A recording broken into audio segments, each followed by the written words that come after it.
Affirmative Action a décidé de capitaliser après 10 ans d'un parcours très rapide dans lequel l'association a progressé très vite en termes d'activité, de nombre de personnes, avec beaucoup de personnes qui sont arrivées récemment dans l'organisation et qui n'ont pas connu toute cette genèse et toute cette progression.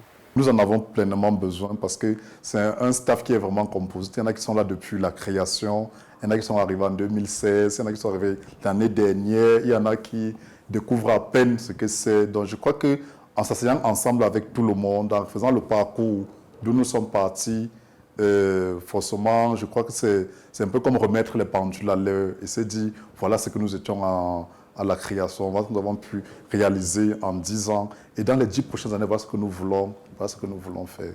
Il s'agit de revenir sur ces expériences pour essayer de comprendre ce qui a marché et ce qui n'a pas marché. Et ce qui a marché, pourquoi ça a marché, comment ça a marché. Donc c'est vraiment un exercice de travailler sur le comment. Comment on s'y est pris, comment on a communiqué, comment on a agi, comment on s'est organisé pour arriver là où on est arrivé aujourd'hui. Quels ont été nos échecs? Où est-ce que nous sommes tombés? Quelles sont les améliorations que nous avons dû apporter pour pouvoir être là où nous sommes aujourd'hui? Et surtout aussi se projeter après 2020, parce que quand on est grand, il faut pouvoir se maintenir à sa grandeur.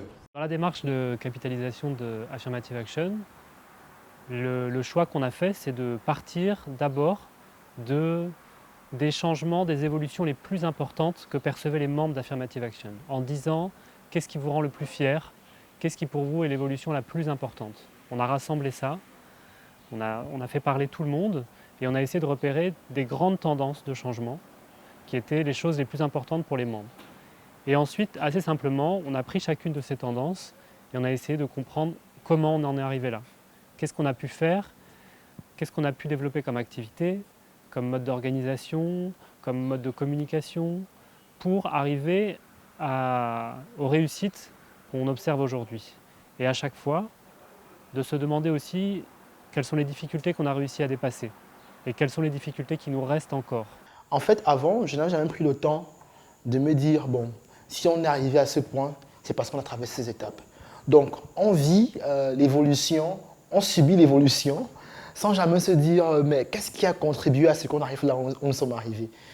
On a pu vraiment s'arrêter et faire retour en arrière et comprendre, en fait, qu'est-ce qui a été la cause de cette évolution-là. Donc, pour moi, ça a été juste magnifique parce que moi, je suis retourné en arrière et j'ai compris pourquoi cela a été possible. Donc, je crois que la capitalisation aussi, c'est un très bel exercice qui permet de comprendre des choses peut-être qu'on n'avait pas pris le temps de bien cerner, de bien discerner, de bien décrire.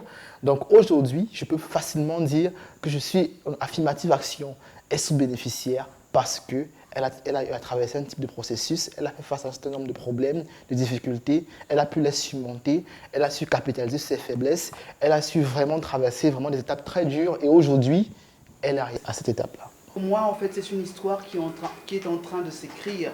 Ce n'est qu'au début, mais c'est déjà une grande avancée. Quand moi je vois la dimension de ce livre, ce n'est pas un petit livre, ce n'est pas une nouvelle, c'est un best-seller. Ça veut dire que c'est une histoire, une grande histoire qui va se perdurer dans le temps et qui ne finira pour moi jamais.